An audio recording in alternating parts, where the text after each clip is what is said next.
Hey everybody, some Gadget Guy here, detailing more of my experiences moving from Canon to Samsung for most of my photography and video production gigs. As I mentioned in my review of Samsung's 16mm Pancake Prime lens, the biggest fear in switching systems is rarely the camera body, but more often the lens selection. The lens I use most often on my 7D by a wide margin is a fast 50mm prime, specifically the 50mm f1.4. A short telephoto focal length paired with a wide aperture is my favorite way to shoot. So if I can't get something like that on a different camera, that system is irrelevant for me. Thankfully, Samsung's been working on a decent collection of fast primes, and today we're looking at their 45mm f1.8. Why 45mm?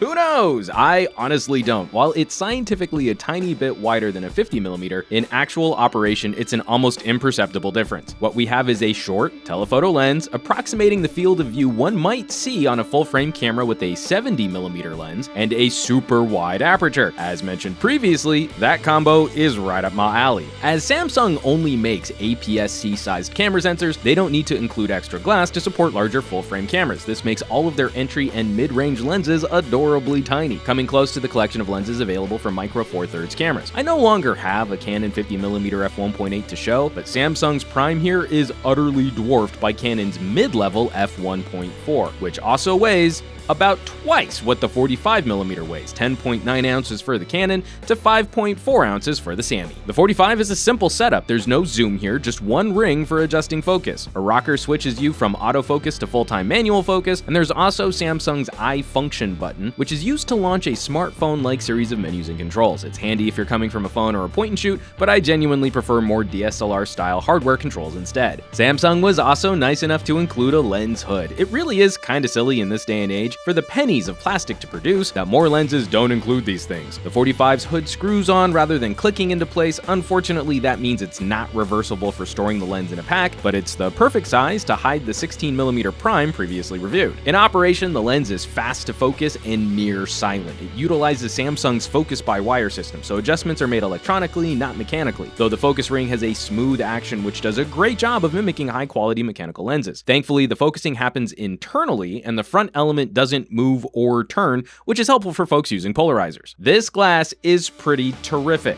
Even wide open, we have excellent sharpness across the whole frame. Only in the extreme corners does the image get a hair softer, and that softness disappears, stopping down to f2.5. It really is a joy to find such razor-sharp performance at this tier. There's a nice color quality to RAW photos, and you'll want to tweak the in-camera settings for JPEGs if you're worried about oversaturation, but this lens delivers contrasty shots. Happily, I couldn't detect much, if any, color fringing, even on harsh noonday pics with severe differences between over and underexposed borders. The 9-bladed aperture helps create a far more circular iris, which achieves rounder blur in out-of-focus elements like light coming through the leaves. Overall, it's a pleasant bokeh which should work well for portraiture. The only con I can report is one which is very common to fast primes in this focal range, and that's a minimum focusing distance of around 18 inches. A foot and a half from the front of the lens means that this likely won't be the best option for macro enthusiasts, but it's right in line with other fast 50s I've used in the past. So where does that leave us with the 45mm f1.8? This lens is a joy to shoot with, and as I'm a telephoto prime snob, quickly became one of my favorite lenses to bolt to the front of my NX30. At a street price around $260, it represents terrific value for the money. Now, if one were to compare it solely based on aperture, you might think it would lose significantly to Canon's 50mm f1.8, which can be had for around $120, depending on where you shop it. But the improved build quality, including a metal lens mount where Canon still uses plastic, the faster and quieter autofocus, which on the Canon lens can be broken if you manually focus while in autofocus mode, and the 9-bladed aperture, where Canon uses a 5-bladed iris which creates pentagonal bokeh balls, combined with the sharper overall performance which competes very well against the $350 f1.4, all more than make up the price difference in these two companies' entry-level fast primes. Samsung's f1.8 is simply a better lens on every single measurable point, and if you're shopping an NX mount camera,